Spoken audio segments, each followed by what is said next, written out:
আজকে আমার আলোচনার বিষয় প্রবাসী ভাইদের কিছু যৌন পরামর্শ। দেশের এবং প্রবাসের ভাই বোনদের প্রতি সালাম। আসসালামু আলাইকুম। অনেক প্রবাসী ভাই ফোনের মাধ্যমে জানতে চান অথবা অভিযোগ করে থাকেন যে ম্যাম, আমি অবিবাহিত অবস্থায় প্রবাসে আসছি, কিন্তু এখন প্রবাসে আমি ৫-৬ বছর আছি, বাসায় গিয়ে বিয়ে করতে হবে, বাবা মা বিয়ের জন্য প্রেশার দিচ্ছে, কিন্তু আমার যৌন অবস্থা এত খারাপ হয়ে গেছে যে আমি বাসায় যেতে পারছি না, অর্থাৎ দেশে যেতে পারছি না। আসছি প্রায় ৫ বছর ৬ বছর, শুধু এই ভয়ে যে গিলে বিয়ে দিবে, এই ভয়ে আমি দেশে যাচ্ছি না। আবার যেসব বিবাহিত ভাইয়েরা আছে, এরা বলে থাকে যে ম্যাম, যৌন অবস্থা এতটাই খারাপ যে স্ত্রীর সামনে যেতে এখন ভয় পাচ্ছি। লিঙ্গের অবস্থা এত খারাপ হয়ে গেছে যে এখন একদম দাঁড়াতেই চায় না, একদম প্যারালাইজড হয়ে গেছে। তো এখন আমি এ বিষয় নিয়ে আলোচনা করব। যেসব ভাইয়েরা অবিবাহিত অবস্থায় প্রবাসে যায়, তাদের প্রশ্ন করলে তারা বলে যে আমি যখন দেশে ছিলাম তখন হস্তমৈথুন কখনোই করিনি, দেশে প্রবাসে এসে হস্তমৈথুনে অভ্যস্ত হয়ে গেছি। আর বিবাহিত ভাইয়েরা বলে থাকে যে যখন দেশে ছিলাম তখন যৌন অবস্থা এতটাই ভালো ছিল যে স্ত্রীর সঙ্গে দিনে প্রায় ৪-৫ বার সহবাস হয়েছে, দীর্ঘ সময় সহবাস করছে, আধা ঘন্টা ১ ঘন্টা। তো অনেক সময় স্ত্রী অপারগতা জানিয়েছে এবং তার কষ্ট দেখে আমিও কষ্ট পেতাম। তো যৌন অবস্থা এতটাই ভালো ছিল, কিন্তু প্রবাসে এসে এখন এতটাই খারাপ হয়ে গেছে যে স্ত্রীর চোখের দিকে তাকিয়ে কথা বলতে ভয় লাগে। কেন এইগুলো হয় জানেন? এইগুলো হয়ে থাকে যারা প্রবাসে আসে, তারা মা বাবা ভাই বোন আত্মীয় স্বজন দেশের মানুষ সবাইকে রেখে প্রবাসে আসে। এখানে কিন্তু পরিচিত কেউ থাকে না, এদের ভাষাটাই কেউ বুঝতে পারে না। অর্থাৎ দেশের দু একজন থাকে, কিন্তু অলওয়েজ টাইম তো তাদের সঙ্গে দেখা হয় না, সেভাবে কথা বলা হয় না। এমনও দিন যায় যে তাদের ভাষা, বাংলা ভাষা কখনো বলতেও পারে না, একা একাই নিজের ভাষা নিজেই বলে, নিজেই শোনে, এমন অবস্থা হয়। তো এরা কি করে? এরা প্রবাসে এসে কাজের জন্য আসে, টাকা ইনকামের জন্য আসে, ডিউটিতে যায়, সারাদিন সেখানে থেকে ওভার ডিউটি করে, কিন্তু যখন বাসায় এসে কিন্তু কোনো সঙ্গী থাকে না। বাসায় কি, কয়েকজন মিলে একটা রুম ভাড়া নেয়, যে রুমে তারা তাদের সারা মানে কাজের শেষের যে সময়টা ওখানে কাটিয়ে দেয়। তো আমাদের তো বাড়িতে থাকলে বাড়িতে লোক থাকে, আশেপাশে লোক থাকে, বাড়ি থেকে বেরোলে, ঘর থেকে বেরোলে আমরা বাজারে যাচ্ছি, ঘুরতে যাচ্ছি, আমাদের পরিচিত লোক থাকে, তাদের সঙ্গে সময় কাটাচ্ছি, ঘুরছি, আবার ঘরে ফিরছি, ঘরে যে আত্মীয় মা বাবা স্ত্রীদের পাচ্ছি। কিন্তু ওরা ওই যে ঘরে গিয়ে ওঠে, ওখানে কিন্তু আশেপাশে পরিচিত কেউ নেই। তাদের সঙ্গে কি হয়? টাচ ফোন, মোবাইল ফোন, যে ফোনে অলওয়েজ টাইম তারা সেই ফোনটাই ব্যবহার করে, সেই ফোনটাই তাদের সঙ্গী হয়ে থাকে। তো ওই ফোনটা যখন কাছে থাকে, যখন তারা নেট চালায়, ইন্টারনেটে ঢোকে, তখন কি করে? আস্তে আস্তে পর্নোগ্রাফিতে আসক্ত হয়ে যায়, কারণ ওটাই একমাত্র সঙ্গী। কত সময় ভালো থাকা যায়, কত সময় ভালো প্রোগ্রাম দেখা যায়। যারা অবিবাহিত তারা বিভিন্ন পর্নোগ্রাফি দেখে, বিবাহিতরা বিভিন্ন পর্নোগ্রাফি দেখে, দেখতে দেখতে তারা হস্তমৈথুনে অভ্যস্ত হয়ে পড়ে। আবার কি হয় যে তারা ওই কি করবে, তাদের কোনো উপায় থাকে না, কাজ শেষ বাসায় এসে সারাদিন শুয়ে থাকে, ফোন থাকে, বিভিন্ন মেয়েদের সঙ্গে কথা বলতে থাকে, মানে কথা বলে অভ্যস্ত হয়ে যায়। এখানে তাদের কিন্তু টাকাও খরচ হয়, টাকাও ব্যয় হয়, আবার যৌন জীবনটাও শেষ করে। কারণ কথা বলতে বলতে মেয়েরা, এখনকার দিনে মেয়েরা কিন্তু খুব খারাপ। তারা প্রবাসী এরকম ছেলেদের কাছ থেকে টাকা নিয়ে বিনিময়ে কি করে, কিছু সময়ের জন্য, কয়েক মিনিটের জন্য তারা নিজেরাও যৌন কার্য সম্পাদন করে, নিজেদের হয় না, আর্থিক তাদের সুযোগ থাকে, কিন্তু প্রবাসী ভাইরা কতটুকু সময়ের ভিতরে তারা হস্তমৈথুন করে থাকে এবং বিছানায় ঘর্ষণ করে থাকে, বিভিন্নভাবে তাদের যৌন কার্য সম্পাদন করে। এভাবে দিনের পর দিন করতে থাকে, তখন তাদের লিঙ্গের অবস্থা খুবই খারাপ হয়ে যায়। কারণ তারা যখন করে, এমন ভাবে করে যে স্ত্রীর কাছ থেকে বেশি সুখ সেখানে পায়।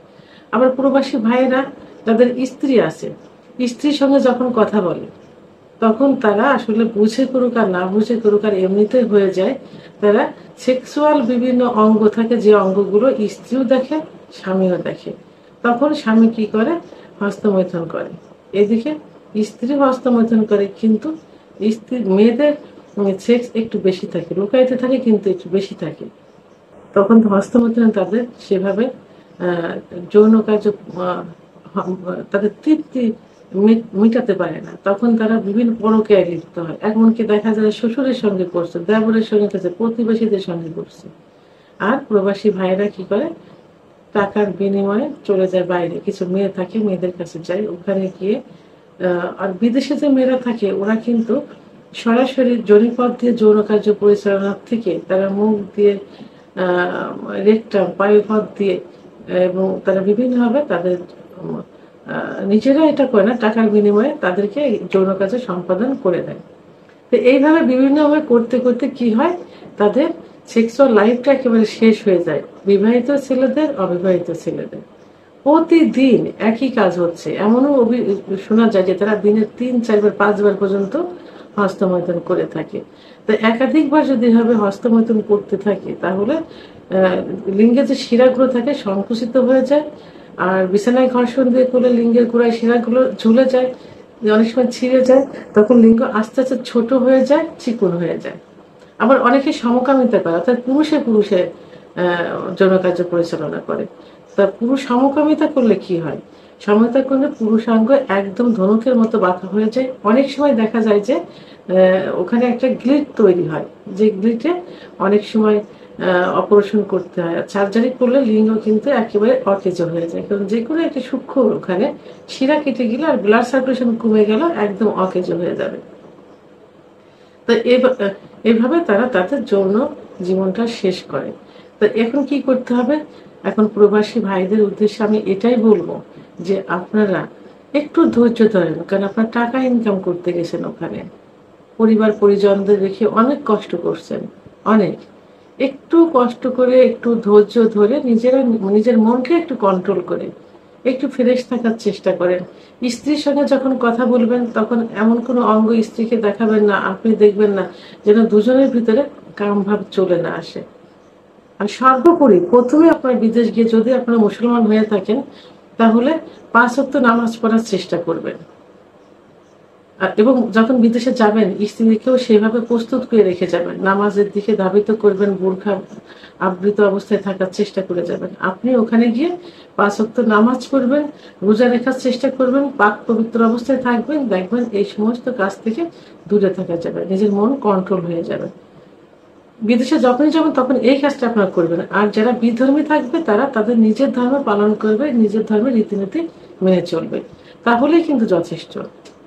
আর সর্বোপরি আপনারা যে খাবারগুলো আছে, বাসায় যে খাবারগুলো আছে, যে খাবারগুলো খেলে যৌন জীবনটা ভালো থাকে সেই খাবারগুলো খাবেন, যেমন দুধ, ডিম, খেজুর, কাজু বাদাম, মধু, এগুলো আপনার নিয়মিত খেয়ে যাবেন।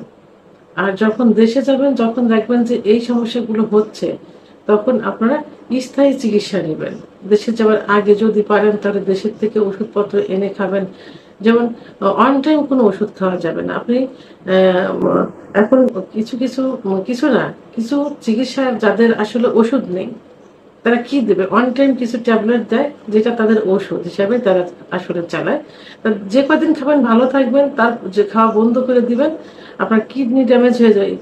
এই অন টাইম যখন খাওয়া শুরু করবেন তখন থেকে কিন্তু কিডনি ড্যামেজ হতে শুরু করবে।